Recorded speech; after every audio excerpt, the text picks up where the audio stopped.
for it? Well, I was working really hard on my jiu-jitsu too because lately I've been doing like a lot of striking since I moved to California. Tino Yama is like a pretty good striking base, and also we have like 10 Planet Jiu-Jitsu. So in my last two fights, I was fighting a lot in the stand-up.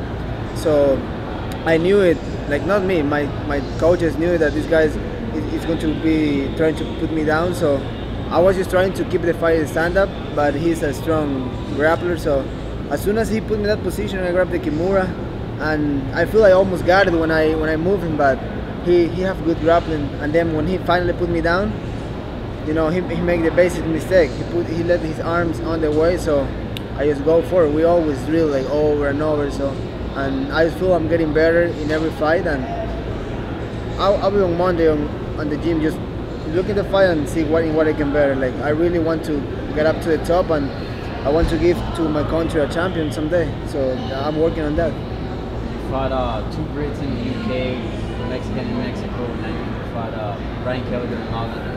Yeah, like, I'm used to this right now already. Like at the beginning it was kind of weird, you know, like being fighting in people's hometowns, you know, all the crowd booing to me. I was like, hey, fuck that, everybody kind of like me. I'm a funny guy, and these guys are booing me. But at the end of the day, when the cage is locked, there's no more feelings, there's nothing out there. So I just feel like, you know, it's not ready now, but someday my dream is to headline a card in Ecuador. So it's going to be my time to receive some love. But at the end of the day, the fans know I'm putting in some work, and I will do big things for the sport. It feels like I don't know, maybe it's just my opinion, but you've turned the corner. Like you have this confidence now, and your performances are really, you know, each and every time out, more and more impressive. Is there a reason, in your opinion, for this? Is it just getting more comfortable in the UFC, or is there something else going on? Well, you know, at the beginning, it was like a wake dream. You know, my UFC debut, I was coming from Ecuador. I was with not training partners. You know, my three training partners are three lawyers. They're no fighters. They just come to drill with me. And then when the UFC moved me to Jackson for the Ultimate Fighter Development Program, it was like, I was like, whoa! I was training with a lawyer in a house, and now I'm getting my ass whooped by some UFC fighter. So at the beginning in my head, I cannot afford that like change, like brutal change. But then, you know, I went back to Ecuador, and that was a big mistake because then I started losing fights in the UFC by tough decision, but a loss is a loss. And then my manager, after the London fight, he'd take me to California to see some gyms. And when I was like, oh, well, we visit like 5 different gyms, I was like, bro, I don't like nothing of this. And I was like, you know what? I have an idea. I got a good friend. Let's go to Tino Yam. And I was like, okay, let's go there. And then I was like, look, I don't want to try. I will stay here. If I make it, I make it. If not, I don't. It was a blessing. I stopped by that gym because now I'm a different fighter. I'm comfortable, and I'm just being myself. Like I really work hard like every day, and this is what I'm expecting from me. Like I won't back down for nothing. When the cage is locked, I will go and fight, and I will show the world how much I train, and I'm proving that in every single fight. When you say you were going to be done if it didn't work at Oyama, you mean done with the sport or just done trying out gyms? Like trying out. I was like, I'm 24, so I probably have like 15 years fighting, you know. But I was like, when my manager took me to Oyama, I was like, hey, there's no more tries. If I don't like it, I'm still staying here. If I like it, cool. But I don't want to keep going, you know, like a. Yeah. And why'd you go there? Who drew you there? You know, I meet Carlos Parza when she visited Ecuador. So, and my manager managed Ian McCall and managed Alex Perder from that gym. So it was just like, hey, I have 2 guys here. They will help you out. And they opened a fighter house like literally the day after I visited the gym. So it was like, it was just God helping me, because it was like, I was like in the limbo. I was like, I don't like the gym. I don't like the gym. And finally, when I visited Oyama, I just feel like home. You know, everybody was cool. Calling Oyama, telling me like, hey, if you're down, I'm down. So I was like, I don't need to listen more from a coach. So he will help me out. And you know, now, you know, 10 Planet and Tino Yama is a fusion. So I have 2 badass coaches on my back, and I'm complete. Did you move your family to California? Yeah, right after.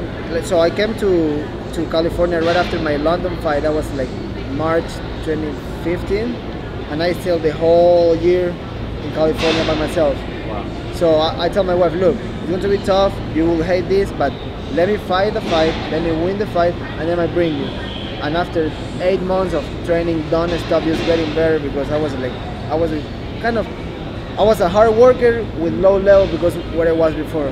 So I fought in Australia. I finally get that win, and I bring my wife and my family, and then we're a happy family again. Like, you know, it was really tough moments, but now we're together, and that's why I'm pushing myself like no matter what, because I know that people need me. My dad is not here anymore.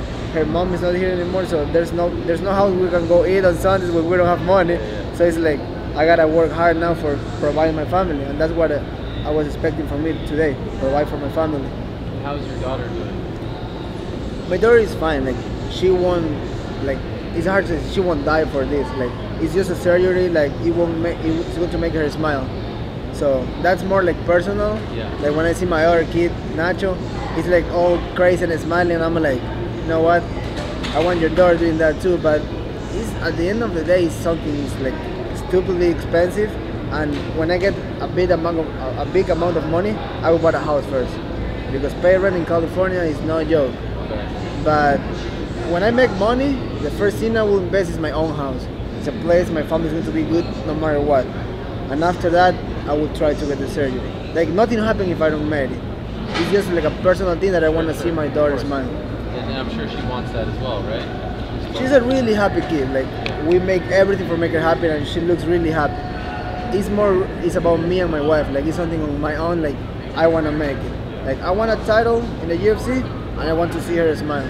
So I will stop till I don't get those things. Are you comfortable with the attention that this gets? Like, you know, it's always brought up when you fight, and people ask you about it. Are you comfortable talking about it? Well, or would you rather not? like the last couple interviews, I was like, guys, there's no point to talk about it, because people bring always the, oh, Dana White said this, oh, Brian said this. I'm like, guys, at the end of the day, these people help me.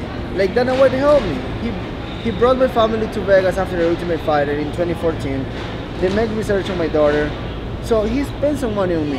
Like, he don't have to pay the surgery. You know what? I'm happy with the UFC, but people and Mary is always trying to fix wars.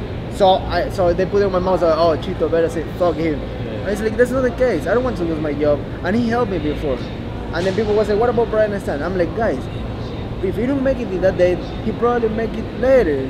People have to be patient about it. Like, if I'm patient and I'm handle it, why other people get wild about it? It's like, guys, it's not your daughter. Like, I fix this. Like, when I say I don't want to talk about it, it's because there's not much to talk about it. Like, if there's a GoFundMe, I got, I think, 20 grand there, but with that money, I swear, I done nothing with her. Like, I just have that safe in the bank. Did you get the money? Yeah, the money's there. Okay. I got a check of 11,000 on my manager's account, and then the rest is in the GoFundMe. Wow. But I'm just waiting, because with that money, I can use it for me and go to the beach. It's going to help me. But for my daughter, 20 grand is not going to make nothing. So I'm just being patient, you know, go with the flow and just working hard, because that's going to bring. You know, these days people is asking, I want more money, I want promotion. It's like, guys, all the guys that I listen asking for those things, they don't perform well in the cage. So like, I don't have to grab the micro and be Conor McGregor. I just have to grab the micro, be happy, smile, say thank you, and all the things come by my performance. You want someone next? Is there someone in mind? Yeah, I was thinking I would like to fight the winner of Almeida Rivera. Okay. Me and Rivera got business, and I don't know what happened. He just backed up because it was too much for me in January. And then it was really tough for me, because I cut 15 pounds in 2 days for that fight. So I went to be in the gym and be in the sauna, because I was super motivated to fight a top guy. And I was expecting respect from him, and he just said like, oh, I don't want to hurt him. I was like, bro, like, okay, hurt me. And he said something, and then what pissed me off is he said like, I don't want to fight him, because if I beat him, he's not going to be able to help his daughter. And in my mind was like, you don't have a brain, because if you beat me, I cash a check. So I'm still making something. So I was like, that was what pissed me off. Like, I got nothing against him, but like when he said that, I was like, it don't make sense at all. And then this other kid, Brett John from Glasgow, he was trying to fight me. So I was like, whatever the UFC wants to give me, if I get the Rivera Almeida fight, cool. If I get the kid for Europe, cool. If I get somebody else, I don't care. I will fight anybody. You guys know that. Thank you so much. Cool. Thank you. Congratulations. Thanks, everyone.